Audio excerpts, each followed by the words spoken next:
So now I'm going to read something to you because this is a little bit more formal, because we have some cool news to announce, and what better to announce the news than tonight at the Gotti reunion.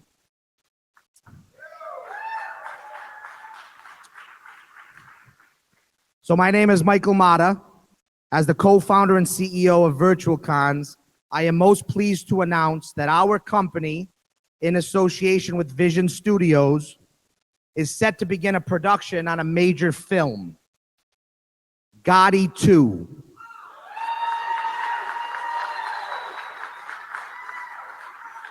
The title of the movie will be Gotti II, the final chapter, Facts Undisputed.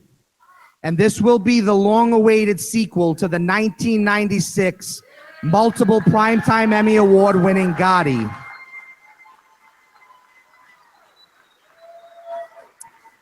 And, thank you, returning in the title role is Armand Assante.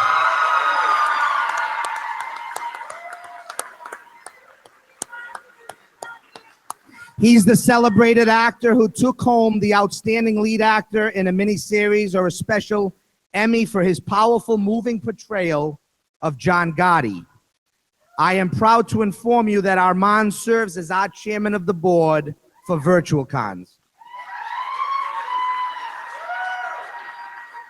Tonight, among the original Gotti cast members who join us tonight is my dear friend Dominic Chianese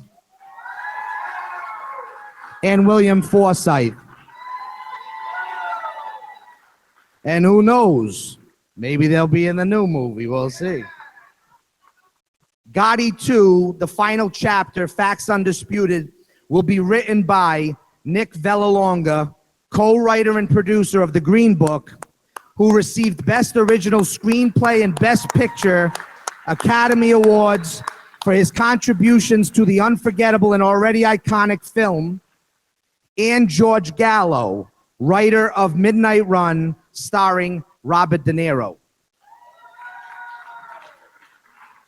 Our producers include Arnold Rifkin, a Hollywood stalwart known for bringing to the screen, among many memorable films, Tears of Sun in 2003, 16 Blocks in 2006, and Live Free or Die Hard, Live Free or Die Hard 2007. Thank you. Also producing this film will be now a new friend of mine, Johnny Arreola, founder of Vision Studios. His affiliations include The Jerry Springer Show. Yes, you heard me right. The Jerry Springer Show. And I did hear a story. No, he doesn't want me to say that. But I did hear a story that he needed to pump up the crowd. He didn't know what to do. So he said, Jerry, Jerry, Jerry.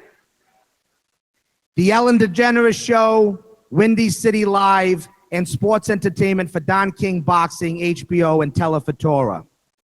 And I wouldn't forgive myself if I didn't casually mention that I will serve in the role of executive producer of Gotti II.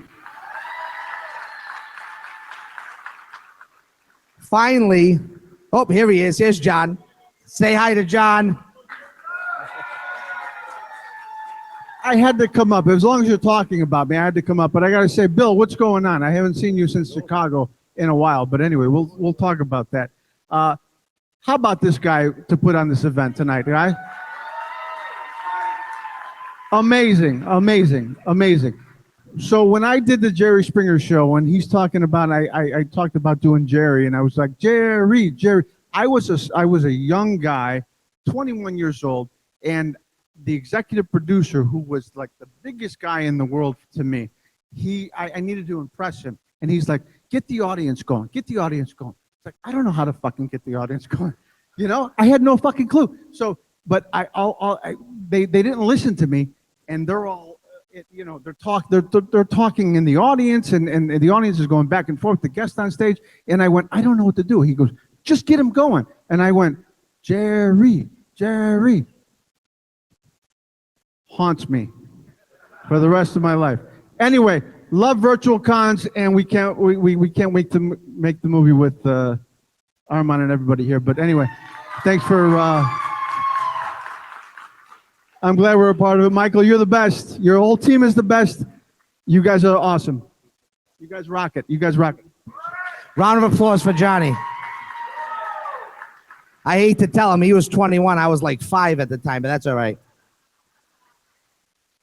Finally, I'm proud to announce the involvement in our work of a prime mover of Gotti II. He is unrivaled living repository of fact regarding the life and times of his father, a surgeon of sorts who cuts away the malignancies of falsehood, innuendos, and slander to reveal the truth about the man who raised him, the man whose name he carries, the man to whom he's devoted. I speak of our production key advisor, John A. Gotti. John's mission is to tell his father's story factually and comprehensively, which is precisely why he has come to us in our shared capacity as storytellers. He understands that with Gotti II, we will deliver the truth via the powerful vehicle of dramatic fiction. He knows that Gotti fictions written and told as fact by so-called authorities are best described as boogeyman tales, fables cynically designed to keep an underinformed citizenry scared and willing to excuse the many illegal and immoral excuses of self-proclaimed honorable protectors. John has granted us, the producers and the creative core of Gotti II, the final chapter, Facts Undisputed, unfettered access to his family's archives, including hundreds of hours of video and audio tapes and thousands of pages of public, private, and even allegedly secret documents. The only promise we make to John, and by extension his family, is one of honesty throughout the storytelling process. He has willingly accepted our assurance that punches will not be pulled, and he acknowledges that corrective surgery is never bloodless when done with skill and honor, almost always effective. Simultaneously with the production of Gotti II will be the creation of a documentary thoroughly informed by the Gotti archives. The academic rigor and tone that are inappropriate in a piece of dramatic fiction will be present in abundance throughout his nonfiction production. The working title of this documentary will be Behind the Scenes, The Making of Gotti II, Final Chapter, Facts Undisputed. Further plans are underway to convert the former Ravenite Social Club, the 247 Mulberry Street space that is commonly described as the Manhattan headquarters of the Gambino crime family during the 1970s and 1980s, into a museum.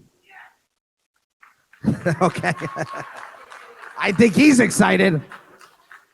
The space will display items from the aforementioned Gotti archives and interactively tell a story undiminished by official and cultural fabrications. I'll close with a brief mediation on the immeasurable allure of so-called mob stories. My company is enjoying remarkable success producing events like SopranosCon, MobMovieCon, and tonight the Gotti reunion. Thousands upon thousands of fans of the mob genre in general and the title stories in particular flock to meet the men and women who have brought these favorite entertainments to life. But there's an even deeper response, one that doesn't always rise above the subconscious, to what every intelligently created mob story delivers, to which our private stories confirm. Beneath the violence and the sex, below the thin film of soap opera conventions, mob stories dispel myths and show the truth about who and what we could be if only given an opportunity. And in their most inspired iterations, mob stories take us by the shoulders, spin us around to face realities about which we'd rather not think. My favorite example of such a scene, at least until Gotti II's out, takes place in The Godfather, Part 2, when Michael Corleone confronts a holier-than-thou U.S. senator who simultaneously is disparaging the appearance and criminality of Italian Americans and demanding a huge bribe. Michael sets him straight when he says, "We're both part of the same hypocrisy, Senator, but never think it applies to my family."